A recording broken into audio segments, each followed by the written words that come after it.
zazalahykely izy. Noho ny hafaliany dia nanasany olona rehetra tao an-tanànany izy ary korana sy lanonana taminy tao an-tapany.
Nafana dia nafana tokoa ny lanonana ary samy nanana ny nahavariana azy avokoa ny tsirairay.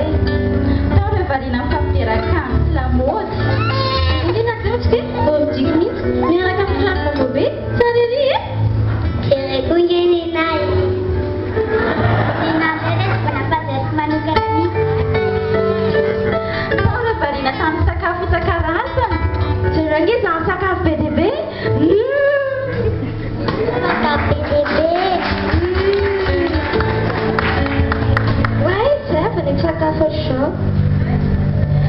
Tao koa ireo variana hijery izay kilalao sy fanomezana ho an'ilay zazalahykely. Wow, kilalao e.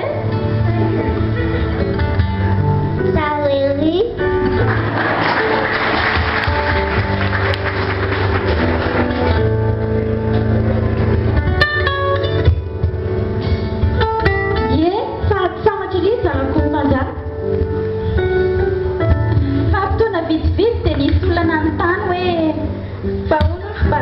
Est-ce qu'il était un tout pour nous en fait qu'ils ont en bâti dans l'Italie? Marsan, Vital, awala tu, dana lepe sasa pa, ita, red fine red, Eto, nasana na lempeza tao amin'ny efitrano ary ty zaza kanjo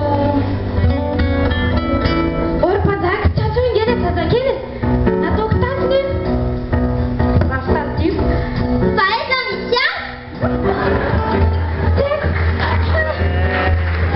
Abio itany sy nisy nahita ireo nasaina hatramin'ny atombohan'ny lanonana satria samy variana avokoa no ivema fanesina tamin'ny toerana mangingina kokoa ty zazakely mba hiala sasatra ka nokaroany eraky ny lapy izy kanefa tsy hita mihitsy tamika teo dia nisy olona iray nahatadidina hita azy farany Tadiko fa tetsy ambolo tabatra teo akaiky amin'ny jirana nahitako azy farany. Marina ve? teo amin'izany latabatra izany efa nametrany ireo vahiny rehetra ny palitao sy ny akanjo ny mafana rehetra no esorina faingan'ireo akanjo ka ity dia zazakely tao ambaniny kanefa efa maty sevitra ireo akanjo marobe Maty le zazakely.